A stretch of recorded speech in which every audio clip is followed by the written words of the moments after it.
আমরা বিশ্বাস করি সব খেলার সেরা বাঙালির ফুটবল, এবং ফুটবল নিয়ে ইস্টবেঙ্গল, মোহনবাগান, মোহামেডান এই সমস্ত ক্লাবগুলি বাঙালির উত্তেজনা, আবেগ সেগুলো আমরা দেখি। ফুটবল বিশ্বকাপের সময় ব্রাজিল, আর্জেন্টিনা নিয়ে বাঙালির আবেগ আমরা দেখি। আজকের আমরা সেই আবেগ থেকেই আমাদের এখানে দীর্ঘদিন ধরে আমাদের যে বড় মাঠে 7 সাইড খেলা হচ্ছে, দীর্ঘদিন ধরে সেই খেলা হয়। এবছর আমরা আত্মপ্রকাশ করছি ডি বক্সের ছোট খেলা। এটা আমাদের নবতরুণ সঙ্গে বিবেকানন্দ মঞ্চের যে গ্রাউন্ড আছে, সেই গ্রাউন্ডে এই খেলা আমরা আজকে শুরু করছি। এটা 2 দিন ব্যাপী ডে নাইট খেলা হবে, এবং প্রায় 16টা টিম, সারা বাংলা থেকে 16টা টিম এই খেলাতে অংশগ্রহণ করছে।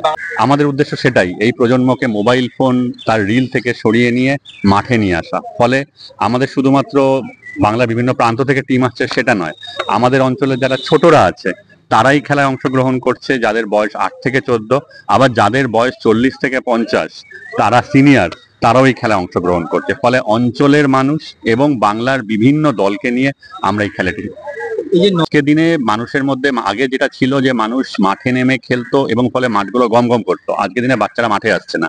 ফলে এর ফলে বিভিন্ন মাঠগুলো দখলও হচ্ছে। আমাদের মাঠই বিভিন্ন সময় দখল করার চেষ্টা করতে এসছে, কিন্তু আজকে যদি এই শিশুরা, যারা নতুন প্রজন্ম, নবপ্রজন্ম, যারা যুবক, তারা যদি মাঠে না নামে, তাহলে মাঠগুলো সত্যিই খালি পড়ে থাকছে। ফলে তাদেরকে মাঠে নিয়ে আসা এবং মুঠোফোন থেকে তাদেরকে মাঠে নিয়ে আসা এবং আমাদের যে ঐতিহ্য সেটাকে সামনে নিয়ে আসা, সেগুলোকে কেন্দ্র করে আমাদের আজকের এই খেলা। বড় মাঠটাই হতো না, আমরা যখন খেলাধুলা করেছি, যখন বাচ্চারা ছিল তখন ওই পিছনের বড় মাঠেই হতো।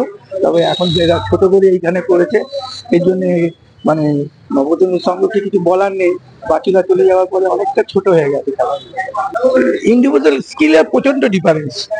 যেটা আগে ধরুন কিষানু আমাদের সময় যে সময় খেলেছে, তার যে স্কিল ছিল, এখন সেই স্কিলটা আর দেখা যায় না। এখন সোজা সাপটা ফুটবল হয়ে গেছে। দেখো, ডিগ্রিটা আর হচ্ছে ট্যালেন্ট, এই দুটো তফাৎ আছে না। এখন বাজারে যে ছেলেরা খেলাধুলা করছে সেই মানের নয়, এটা আমার ধারণা। তা সেই জন্যেই তখনকার যে ছেলেরা ছিল তারা আলাদাভাবে একটা সাধনা করতো, সাধনার জোরে সেই ট্যালেন্টটা আসতো। এখন সেটা অতটা হচ্ছে না, এখন ওই সোজা সাপটা যতটা হয় ততটাই। এর জন্য কি পরিকাঠামোকে দায়ী করবে? পরিকাঠামোকে দেখো, আগের থেকে এখন যদিও পয়সা কড়ি অনেক এসেছে, কিন্তু পরিকাঠামোকে খানিকটা দায়ী করা যায়।